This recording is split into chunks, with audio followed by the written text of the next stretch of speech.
Mwiriweho mwese abadukurikiye kuri iyi nsanganyamatsiko tugiye kurebaho, iragira iti mu karere ka Buvunderezi, umurenge wa Rwango, akagari ka Shavu, umudugudu wa Buswa, umuturage waho witwaga Bute na Mwiyemezi.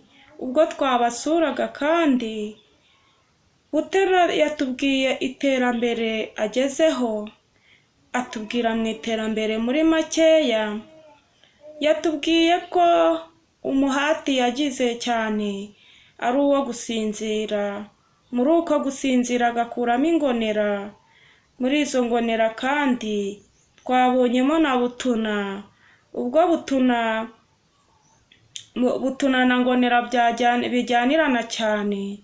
Nuko rero turetse kuri ibyo kandi ubwo muri uyu mudugudu twabonyemo Buvunderezi.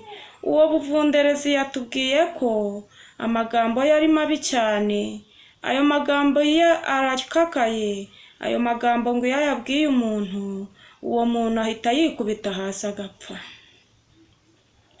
Nuko rero turareba muri uwo murenge harimo umuntu witwa Rwango. Uwo Rwango uwo Rwango abantu benshi bajya iyo abasanze ngo bajya bagira inzangano nyinshi, nuko muri uwo murenge hakapfamo abantu benshi kubera Rwango. Ubwo twaganiraga na Shavu kandi ubwo Shavu yatubwiye yuko igihe kirekire akimara aganya, nuko iryo ganya rikamutera gushavura, nuko ishavu rikaba ryinshi, niyo mpamvu ngo akazina ke bamwise Shavu.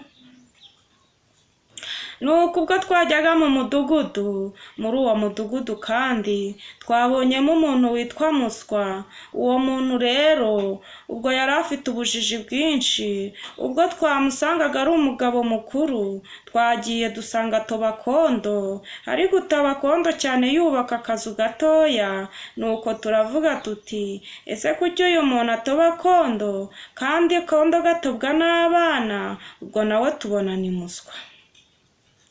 Nuko rero twigiye imbere gatoya, mureke turebe andi makuru.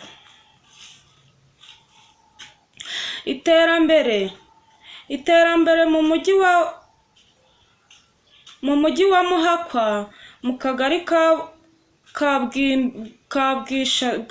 Bwishaza. Ubwo twasuye umuturage waho, twahasanze abaturage babiri. Aba baturage bari bagizwe n'aba bakurikira.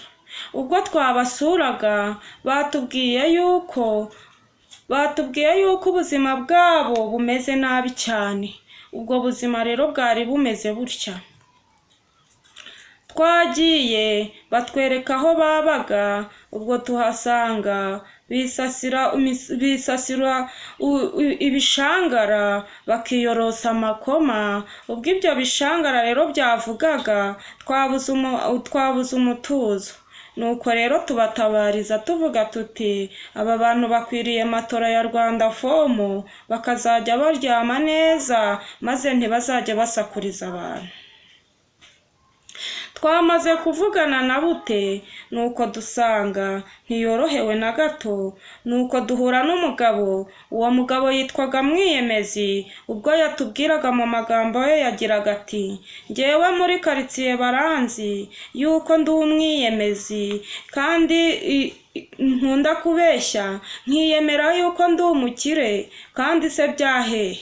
Twamusuye dusanga inzu ye ni ibyondo, dusanga hasi rwose hameze nabi cyane. Nuko uwo mugabo impamvu bamwishe Mwiyemezi, akagenda avuga ngo afite amataje kandi nyamara akazi ari ibyondo. Nuko ngaya makuru tuyakomereza ahandi, naho ubutaha mwari kumwe na Vestina afatanije na Muturi munini cyane.